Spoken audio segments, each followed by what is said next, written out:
We have been talking about tackling gentrification and lowering incarceration rates in North Nashville, in that 37208 zip code. Talking about a film, a documentary that has just come out about that.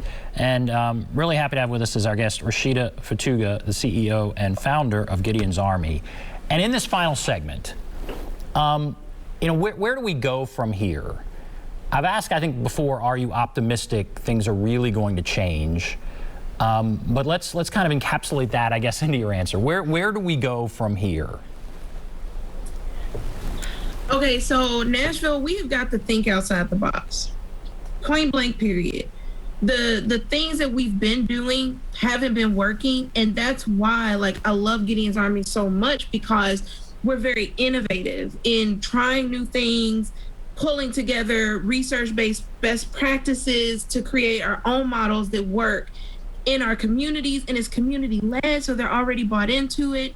Where we go from here is, moving towards making Nashville a restorative city, where we're really centering people who've been harmed and figuring out how we can create community-led systems that center that harm and center healing. And so that is my ultimate goal, is for Nashville to be a restorative city. Restorative justice works. Violence interruption is working. And so, folks getting behind Gideon's Army and getting behind this vision for a better Nashville, where we're just helping people heal and restore their lives, whether they're the ones who've been harmed or the ones who've caused harm. And it's better economically as well. It saves money. So instead of, paying for incarceration, we're pouring it into the communities. We're pouring it into the communities on the front end.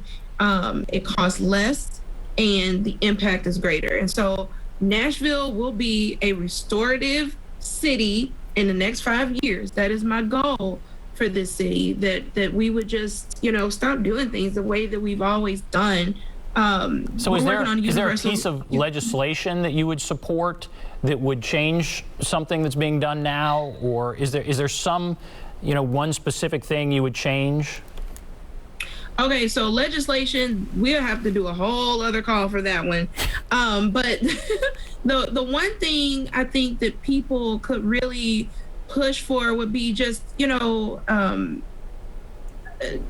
to the website and signing up for training, sign up to be a volunteer, learn more about restorative justice. Gideon's Army, we're going to be holding some online trainings about restorative justice, and then just pushing the city to fund the violence interruption model in more communities, pushing the city to fund these restorative justice interventions in schools, because the way that we're doing it is working. So why wouldn't you support it? Especially when you've got a community that is doing it on its own. Isn't that what everybody always says? Why don't they do this? Why don't they? Okay, so we're doing it. This is something that we can all agree on. This is something that we can all believe in, that we need to have better, safer communities, that it's working, with the community leading it. So I think the one thing would be that the city would invest money in this program, and that it's not just us funding it. We just need more. Is the city investing money now? Is that happening? No. No, it is not happening. Do you worry you would lose some of your independence if that happened? No. No. No. So it would be a good thing. Okay, so that's something to...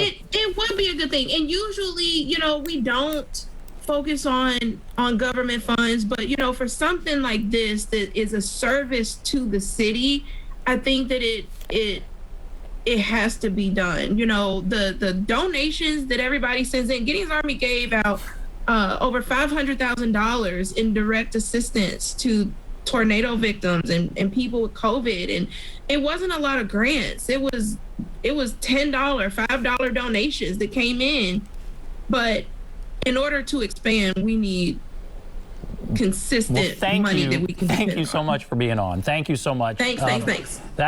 We'll take a break now. Come back. I'll wrap everything up right after this.